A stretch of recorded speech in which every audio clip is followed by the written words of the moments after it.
sommes devant le Palais des Festivals au 65e Festival de Cannes. Ce matin, nous avons pu voir un film en compétition officielle qui s'intitule Like Someone in Love de Abbas Kiarostami.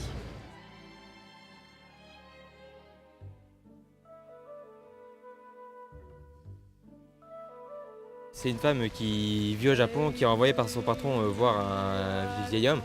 Puis au fil du temps, on va voir que la femme et le vieil homme vont créer un lien. On pense que c'est un client qui se fait passer pour son grand-père. On pense juste ça. Jusqu'à la fin du film, elle ne sait pas si c'est son grand-père ou pas, elle. Bah si, on comprend. On comprend Attends, au tu fur et à comprends, et mesure. elle, on dirait, elle le sait. Elle le sait pas, elle. Bah elle a dû le comprendre. Et comment? Je sais pas. Donc c'est pas des films qu'on voit tous les jours. C'est pour ça que c'est assez original. C'est pas voilà, les grands films américains où tout se passe vite, de l'action. On n'arrive pas, dès le début, on n'arrive pas à cerner qui sont les personnages. Que nous, on est plus vers les films d'action. Là, c'est plus un film de réflexion, il faut réfléchir.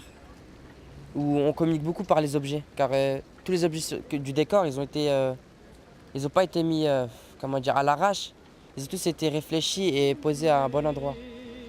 Il y a plusieurs moments dans le film où les objets permettent le dialogue et il faut avancer le récit. Ce cinéaste iranien tourne son film au Japon avec une japonaise qui, elle, n'a pas beaucoup de liberté, qui est sans cesse en train de se justifier où est-ce qu'elle se trouve, où est-ce qu'elle est. Donc c'est peut-être un petit clin d'œil pour son pays, où la femme n'a pas trop de liberté. Je suis d'accord avec lui parce qu'on voit à la première scène qu'elle est un peu soumise parce qu'elle devait toujours se justifier où elle doit aller, va par-ci, va par-là.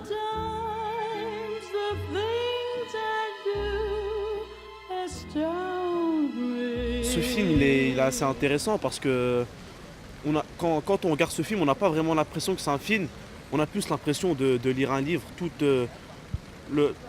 fait et geste avec sa lenteur, tout est comme si c'était dans la vie réelle.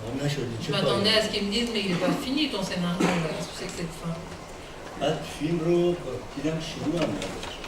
Et après, petit à petit, je me suis rendu compte que mon film n'a pas de début non plus. Je me suis dit, il faut faire quelque chose pour le début. Jamais un de mes films n'a commencé comme ça. Mais là non plus, je n'ai pas trouvé de solution. Mon film ne commence pas et ne se termine pas. Et je me suis rendu compte que ça, c'était ce qui se passait dans la vraie vie.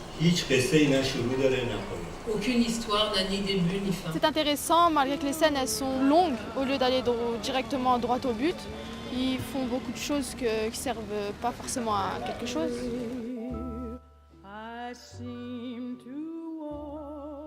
Est-ce que tu crois que pour lui ça sert à rien? Non, si pour lui ça sert à faire comprendre plus rapidement, je sais pas. Non.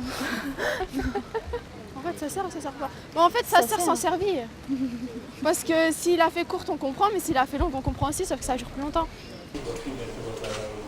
Mais si vous, en tant que public français, vous arrivez à établir un lien avec ce film, et c'est moi, comme en tant qu'Iranien, j'ai réussi à croire en cette histoire,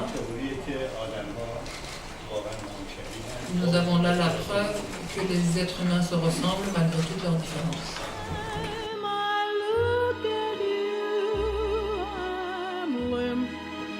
As a glove and feeling like someone